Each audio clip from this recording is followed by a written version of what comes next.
మానవ అనేటటువంటి మాటకి, మర్త్యుడు అనబడేటటువంటి మాటకి, మనుష్యుడు అనబడేటటువంటి మాటకి, నరుడు అనబడేటటువంటి మాటకి ఒక్కటే అర్థం స్థూలత. కానీ అన్ని మాటలు ప్రయోగించారు అంటే లోపల ఏదో కొద్దిగా భేదం ఉంటుంది. మనుష్యుడు అన్న మాటకు అర్థం మనువు యొక్క జాతికి చెందినవాడు లేదా మనువు యొక్క సంతతిలో వచ్చినటువంటి వాడు. కాబట్టి మనందరం ఎవరి సంతానము అంటే మనువు యొక్క సంతానం.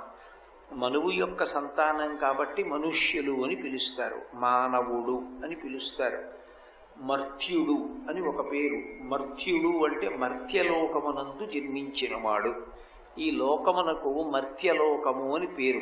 మర్త్యలోకము అన్న మాటకు అర్థం ఏమిటంటే ఈ లోకంలో ఎవరు పుడతాడో వాడు శరీరాన్ని విడిచిపెట్టి తీరాలి. శాశ్వతంగా ఆ శరీరంతో ఉండడము కుదరదు, షడ్వికారములు లేకుండా ఉండడము కుదరదు.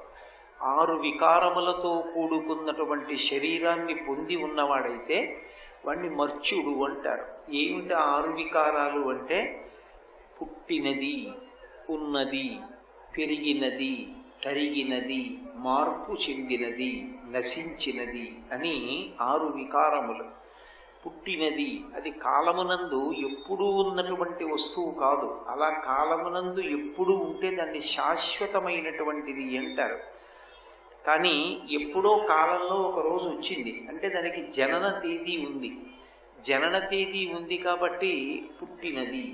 ఆ పుట్టినది, ఉన్నది, అసలు ఆ వస్తువు దక్కడం అనేటటువంటి మాట ఒకటి ఉంటుంది కదా. ఆ వస్తువు ఉన్నది అంటే బ్రతికినది. చూడండి, ఒక్కొక్క చోట శిశు మరణము అంటారు. పుడతాడు కానీ ఎక్కువసేపు ఉండడు. ఆ పుట్టినటువంటి శిశువు వెంటనే వెళ్ళిపోతాడు. అలా కాకుండా పుట్టినది, ఉన్నది, ఉన్నది, పెరిగినది, అది కాలగతిలో అన్నవికారమై తిన్నటువంటి పదార్థాన్ని ఆధారం చేసుకుని శరీరం పెరిగి పెద్దదవుతూ ఉంటుంది.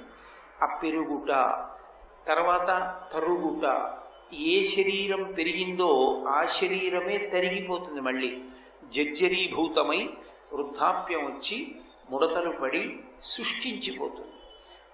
అదే మార్పు చెందినది. గుర్తుపట్టలేనంత రీతిలో శరీరమునందు మార్పులు వస్తాయి. దాన్నే దేహము అని పిలుస్తారు. అప్పుడు దేహము అంటే దహ్యమానమవుట, కాలిపోవడానికి సిద్ధపడిపోతోంది అని. ఏదో యవ్వనంలో ఉన్నప్పుడు ఎలా ఉన్నాడో అలా వృద్ధాప్యంలో 90వ ఏట ఉండడం అన్నది సాధ్యం కాదు. కాబట్టి మార్పు చెందినది, మార్పు చెందినది, నశించినది.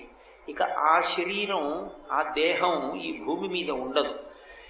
పంచభూతములలోంచి వచ్చినటువంటి పిండాండము మళ్ళీ బ్రహ్మాండములోని పంచభూతములోకి వెళ్ళిపోతుంది. వెళ్ళిపోయినప్పుడు ఇక ఆ శరీరం మళ్ళీ చూద్దామంటే కనపడదు. అది ఎంత గొప్ప శరీరం అవనివ్వండి, ఎన్ని కోట్ల మంది చేత నమస్కరింపబడినటువంటి అద్భుతమైన శరీరము కానివ్వండి, కామకోటి పీఠాధిపత్యం వహించిన మహాపురుషులు చంద్రశేఖరేంద్ర సరస్వతి వంటి మహాపురుషుల నుండి రామచంద్ర ప్రభువు వరకు, ఆదిశంకర భగవత్పాదులు, రామకృష్ణ పరమహంస, భగవాన్ రమణుల వరకు ఎవరైనా శరీరాన్ని విడిచిపెట్టేవలసిందే.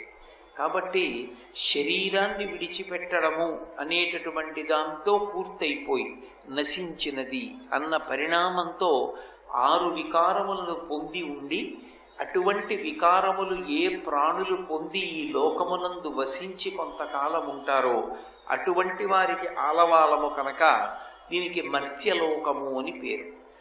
ఇక ఆ మర్త్యలోకమునందు జన్మించినటువంటి వాడికి మర్త్యుడు అని పేరు.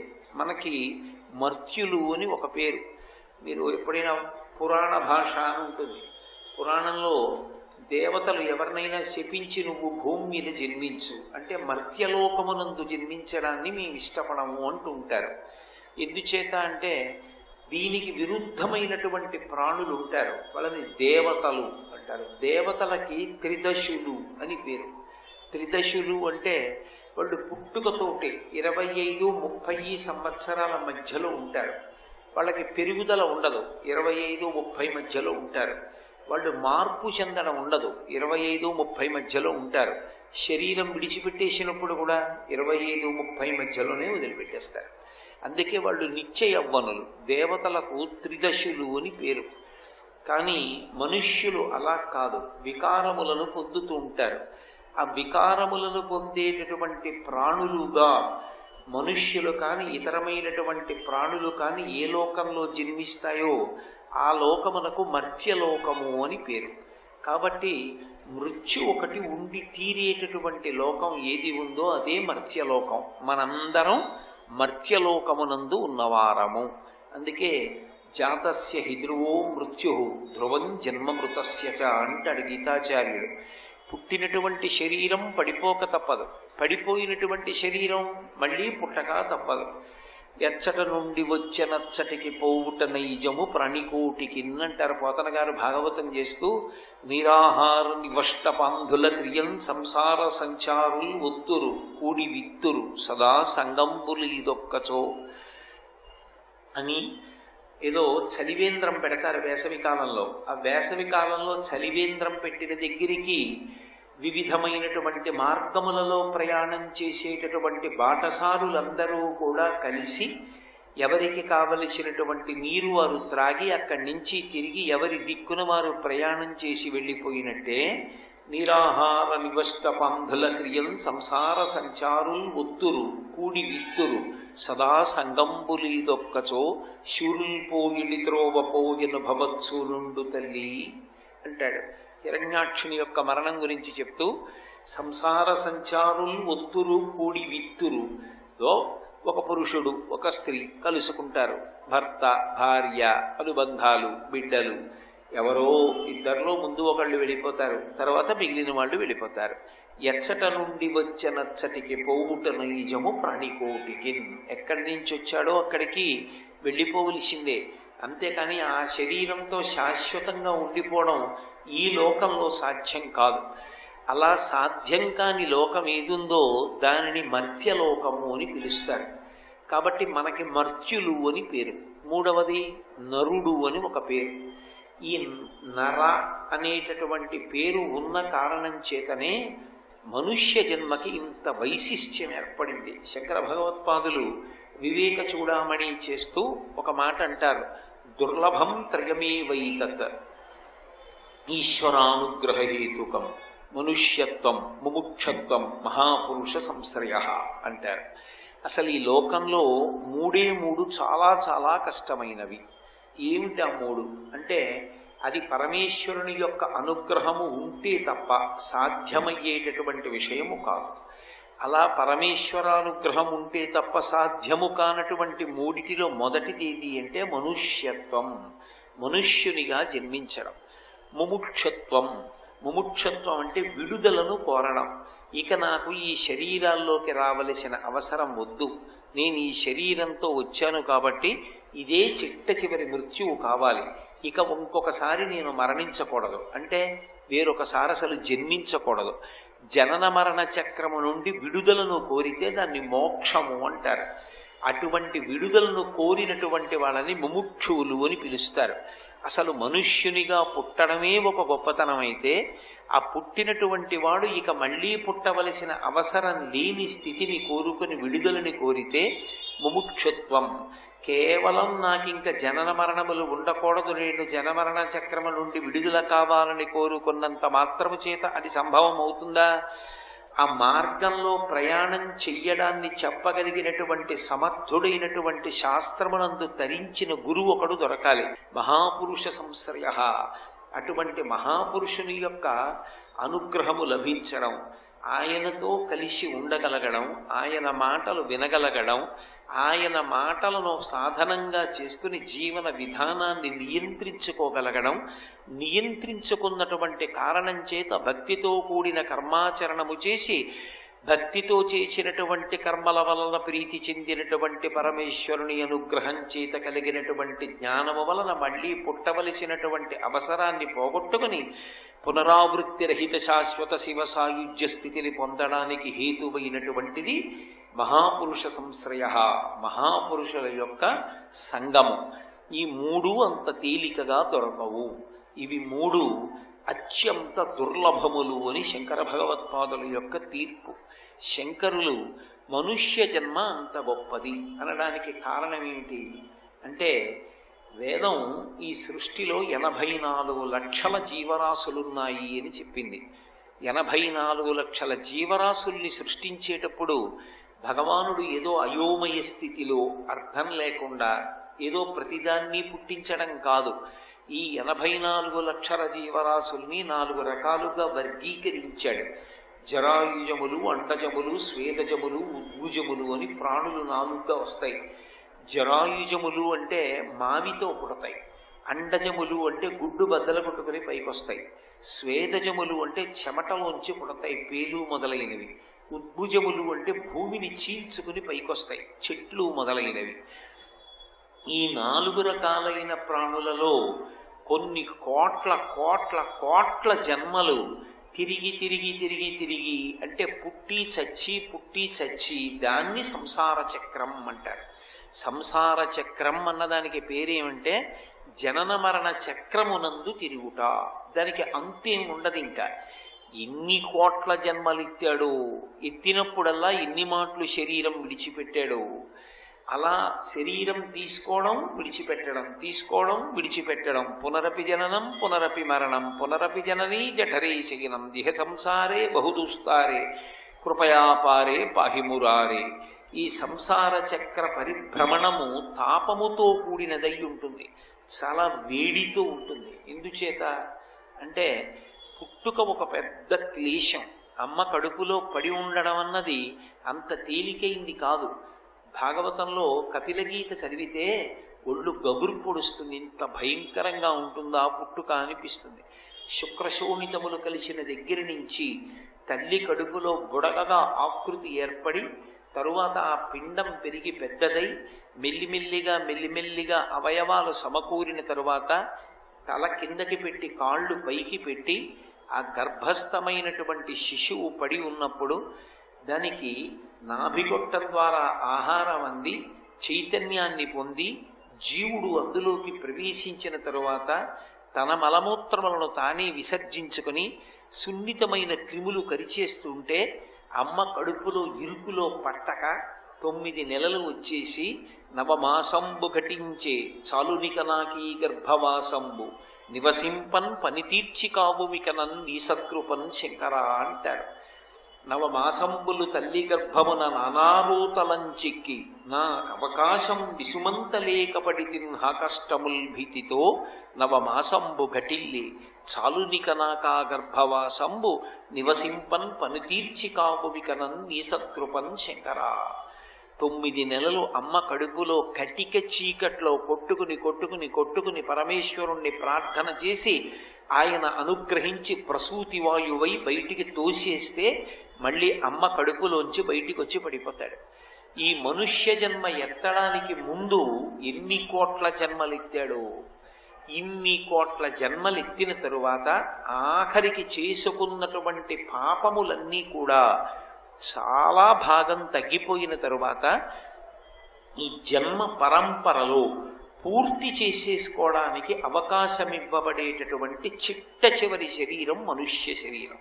ఈ మాట మీరు బాగా జ్ఞాపకం ఉంచుకోవాలి. ఇదే మనుష్య శరీరానికి ఉన్నటువంటి గొప్పతనం. అందుకు శంకర భగవత్పాదులు దుర్లభంత్రయమేవైతత్ ఈశ్వరానుగ్రహహేతుకం మనుష్యత్వం అని వివేక చూడామణిలో ప్రారంభం చేయడానికి కారణం అది.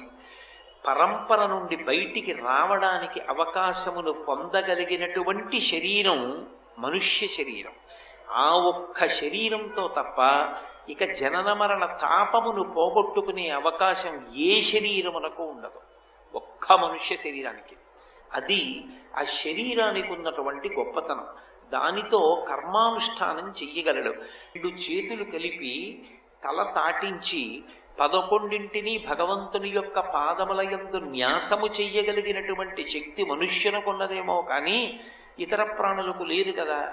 ఇలా అన్నాడు అంటే 5 కర్మేంద్రియాలు, ఇలా అన్నాడు అంటే 5 జ్ఞానేంద్రియాలు, ఈ రెండిటినీ కలిపాడు అంటే 5 కర్మేంద్రియాలు 5 జ్ఞానేంద్రియాలు కలిపి తలని ఇలా ఉంచాడు అంటే బుద్ధి స్థానాన్ని దాంతో కలిపి 11ంటిని భగవంతుని పాదముల వద్ద న్యాసం చేశాను అని గుర్తు నమస్కారం. ఈ నమస్కారం ఒక్క మనుష్య శరీరం చేస్తుంది తప్ప ఏ ఇతర ప్రాణి చెయ్యగలదు. ఏ ఇతర ప్రాణికి అలా చెయ్యగలిగిన అధికారం లేదు, అవి చెయ్యలేవు. అందుకే కర్మానుష్ఠానము చెయ్యగలిగినటువంటి ఏకైక ప్రాణి మనుష్య ప్రాణి. ఆ కర్మలను చేయుట వలన భక్తితో జీవించిన కారణం చేత ఈశ్వరుని యొక్క అనుగ్రహం ఏదో ఒకనాటికి కలుగుతుంది. కలిగితే దాని వలన మోక్షాన్ని పొందుతాడు. ఇది కింద ఉన్నటువంటి ప్రాణులకు ఇక ఉండదు. ఒక్క మనుష్య ప్రాణి దగ్గరికి వచ్చేటప్పటికే ఇస్తారు. అందుకే అనేక జంతువుల యొక్క శరీరాలలో చాలా గొప్ప శరీరం ఏది అంటే ఒక్క మనుష్య శరీరమే. జంతువునాం నరజన్మ దుర్లభం అంటారు శంకరాచార్యుల వారు. జంతువులన్నిటిలో నరుని యొక్క జన్మ గొప్పది. అంటే మనుష్యుడు కూడా జంతువే. ఎందుచేత జంతువు అంటారేమో, జంతువుని సంస్కృతంలో పశువు అని పిలుస్తారు. పశువు అన్న మాటకు అర్థం ఏమిటంటే ఎక్కడైనా పశువు అని నేను అన్నాను అనుకోండి, 3 ఉన్నాయని గుర్తు. 3 ఉంటేనే పశువు. ఏవి 3 అంటే, ఒకటి అది పశువై ఉన్నది, అది ఒక జంతువు. దాని మెడకి ఒక పాశం ఉంటుంది, పాశము చేత కట్టబడిన దానిని పశువు అని పిలుస్తారు. మెడలోకో కాలుకో తాడేసి కడతారు. ఇప్పుడు ఆ తాటి యొక్క 2వ కొసని వేరొక గుంజకో దేనికో చెట్టుకో కడతారు. ఆ 3 ఉంటేనే పశువు. ఒకటి ఆ శరీరం ఉండాలి, 2 మెడలో తాడు ఉండాలి, 3 ఆ తాటి యొక్క 2వ చివర ఓ స్తంభానికో చెట్టుకో కర్రకో కంపకో దేనికో దానికి కట్టాలి. ఈ 3 ఉన్నదాన్ని పశువు అని పిలుస్తారు. పశువు జంతువు అంటే కేవలముగా ఏదో చతుష్పాదములు అంటారు, 4 కాళ్ళున్నవి 2 కాళ్ళున్న జంతువులే కాదు. లోకంలో మనుష్యులు కూడా జంతువులుగానే పరిగణింపబడతారు శాస్త్రంలో. ఏ కారణం చేత అంటే తత్వతః మనకి కూడా 3 ఉంటాయి. ఆ 3 ఉన్న కారణం చేత మనని పశువులు అని పిలుస్తారు. అలా అంటే మనం చిన్నబుచ్చుకుంటామేమోనని శంకర భగవత్పాదులు శివానంద లహరి చేస్తూ తన మీద పెట్టుకున్నారు. స్మృతౌ శాస్త్రే వైద్యే శకున కవిత గాన పండితౌ పురాణే మంత్రే వా స్తుతి నటన హాస్యేశ్వ చతురః కమర్థం రాజ్ఞాం ప్రీతిర్భవతి మయి కోహం పశుపతేః పశుం మాం సర్వజ్ఞ ప్రథిత కృపయా పాలయ విభో అని పిలిచారు. పరమేశ్వర నేను పశువుని, నువ్వు పశుపతివి అన్నారు. పశువు అంటే మనకేమిటుంటాయి 3 అంటే ఒక శరీరము, మనకి మెళ్ళలో ఒక తాడు ఉంటుంది. ఏమిటి ఆ తాడు అంటే కర్మపాశములు ఉంటాయి. కర్మపాశముల చేత కట్టబడి జన్మ అనబడేటటువంటి ఒక రాటకి కట్టుబడతాడు. ఆ జన్మ అనబడేటటువంటి స్తంభానికి కర్మ అనబడేటటువంటి పాశముల చేత కట్టబడి ఉంటాడు కనుక పశువు అని పిలుస్తారు. మిగిలినవి ఏవైనా సరే పాశము నుండి విప్పుకున్నాయనుకోండి, యజమాని పట్ల ధిక్కార ధోరణిని ప్రదర్శించాయని గుర్తు. నేను ఓ కుక్కను తీసుకొచ్చి కట్టాను అనుకోండి, ఆ కుక్క తాడిప్పేసుకుని పరిగెడుతోంది అనుకోండి, నేను పట్టి శిక్షిస్తాను. ఆ కుక్కని శిక్షించి తీసుకొచ్చి మళ్ళీ కట్టేస్తాను. కానీ సాధన చేత తాళ్ళు విప్పేసుకున్నాడు అనుకోండి మనుష్యుడు, ఇక మళ్ళీ పుట్టవలసిన అవసరం లేని స్థితిని పొందేశాడని గుర్తు. మిగిలిన పశువులకు మనుష్యునకు ఉండే తేడా అది. కర్మపాశములను తెంచేసుకుంటాడు. ముడివిప్పడం కాదు, కర్మపాశాన్ని తెంచుతాడు పరమేశ్వరుడు. అందుకే మీరు సాధారణంగా చూడండి, భగవంతుని యొక్క స్వరూపాలన్నీ కూడా చేతిలో గొడ్డలి పట్టుకుంటాయి ఎప్పుడో ఒకప్పుడు. ఆ గొడ్డలి లేదా కత్తి అనబడేటటువంటిది పట్టుకోవడానికి కారణం ఏమిటంటే, భక్తి పాశములు ఎవడి మెడలో పడతాయో వాడి కర్మపాశములను కోసేస్తాడు ఈశ్వరుడు. కోసి భక్తి పాశం వేసి దగ్గరికి లాక్కుంటాడు. తన పాద పంజరమునందు కూర్చోబెట్టుకుంటాడు. కూర్చోబెట్టుకుని ఇక పుట్టవలసినటువంటి అవసరం లేనటువంటి స్థితిని కల్పిస్తాడు. అలా పొందగలిగినటువంటి అదృష్టం ఎవరికి ఉంటుంది అంటే ఒక్క మనుష్య ప్రాణికే ఉంటుంది. ఆ తాటిని తెంచుకోవడం ఒక్క మనుష్యునికే సాధ్యం. ఎలా సాధ్యం? ఎందుకు మనుష్యునికి అంత శక్తి వచ్చింది? ఎందుకు శక్తి వచ్చింది అంటే నరుడు అని పేరుతో పిలవడానికి కారణం అదే. అందుకే జంతువునాం నరజన్మ దుర్లభం అని శంకర భగవత్పాదులు ప్రతిపాదించడానికి కారణం అక్కడుంది. నరుడు అని పిలవబడినటువంటి ఈ మనుష్య శరీరానికి ఒక ప్రత్యేకమైనటువంటి లక్షణం ఉంటుంది. ఇది ఈశ్వరుడు తనకి ఏ విభూతినిచ్చాడో దాన్ని ఒక్కదాన్ని వాడుకోవడం కాదు. ఈ ప్రపంచకం మొత్తం మీద ఏ ప్రాణి యందు ఏ గొప్ప విభూతి ఉన్నా దానిని తననిదిగా వాడుకోగలిగినటువంటి శక్తి ఒక్క నరుడికే ఉంటుంది, ఏ ఇతర ప్రాణికి ఉండదు. ఓ గుర్రం ఉందనుకోండి, అది వేగంగా పరిగెత్తి పర్వతాలు కూడా ఎక్కి వెళ్ళిపోతుంది. అలా పర్వతాలు కూడా ఎక్కి వెళ్ళిపోగలిగినటువంటి గుర్రానికి ఉన్నటువంటి శక్తిని తనదిగా చేసుకుని ఆ గుర్రాన్ని మచ్చిక చేసుకుని దానికి కళ్ళెం వేసి దాని మీద కూర్చుని గుర్రం వెళ్ళినటువంటి వేగంతో తాను కూడా వెళ్ళిపోయి పర్వతాలు ఎక్కేస్తాడు మనుష్యుడు. నీటిలో ఈదగలిగినటువంటి లక్షణం చేపకొక్కదానికే ఉంది. తాను ఈత నేర్చుకుని ఈదుతాడు, ఓడ ఎక్కి సముద్రాలు దాటి వెళ్ళిపోతాడు. ఆకాశంలో ఎగరగలిగినటువంటి శక్తి పక్షికి ఒక్కదానికి ఇచ్చాడు పరమేశ్వరుడు. కానీ తాను విమానం ఎక్కి కూర్చుని ఆకాశంలో ఎగురుతూ వెళ్ళిపోతాడు. ఒక ఏనుక్కి నవలడానికి పనికి రాకపోయినా అద్భుతమైనటువంటి 2 దంతములను ఇచ్చాడు. మనుష్యుడు దాని 2 దంతములను తీసి బొమ్మలు చేసుకుని తన ఇంట్లో పెట్టుకుంటాడు. ఒక మృగానికి ఒక ప్రత్యేకమైనటువంటి శక్తినిచ్చాడు. దాని తోకకి ఉండేటటువంటి వెంట్రుకలు ఏ ఉంటాయో వాటిని తీసుకొచ్చి ఒక కుచ్చు కింద కట్టి భగవంతునికి చామరం వేస్తే చామరీ మృగము అని ఉంటుంది. ఆ చామరీ మృగం దగ్గర వీస్తే ఆ వెంట్రుకల మించి వచ్చినటువంటి గాలి తగిలిన కారణం చేత పరమేశ్వరుడు కూడా ప్రశాంతుడవుతాడు. ఎందుకంటే భగవంతుని యొక్క మూర్తి యందు బడలిక ఉంటుంది. ఆయనకి అభిషేకం చేసిన తరువాత, ఆయనకి ఉపచారములు చేసిన తరువాత ఆయన కూడా కించిత్ బడలుతుంది మూర్తి.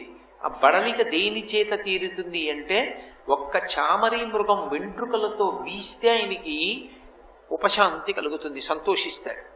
అటువంటి చామరీ మృగం ఎక్కడుందో కనుక్కుని ఆ మృగం యొక్క తోకలో ఉన్న వెంట్రుకలు తెచ్చి కుచ్చు కట్టి ఆ కుచ్చుతోటి భగవన్మూర్తికి రాజోపచారాల్లో చామరం వేస్తాడు మనుష్యుడు.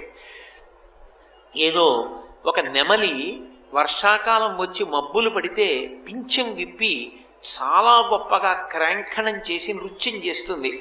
ఆ నెమలిని తెచ్చి తాను చూడడానికి వీలుగా తన ఇంట్లో పెట్టుకుని వర్షాకాలం వచ్చినప్పుడు అది పురివిప్పి క్రాంఖణం చేస్తూ నాట్యం చేస్తూ ఉంటే తాను మురిసిపోతాడు. సర్వం శ్రీ ఉమామహేశ్వర పరబ్రహ్మార్పణమస్తు. స్వస్తి.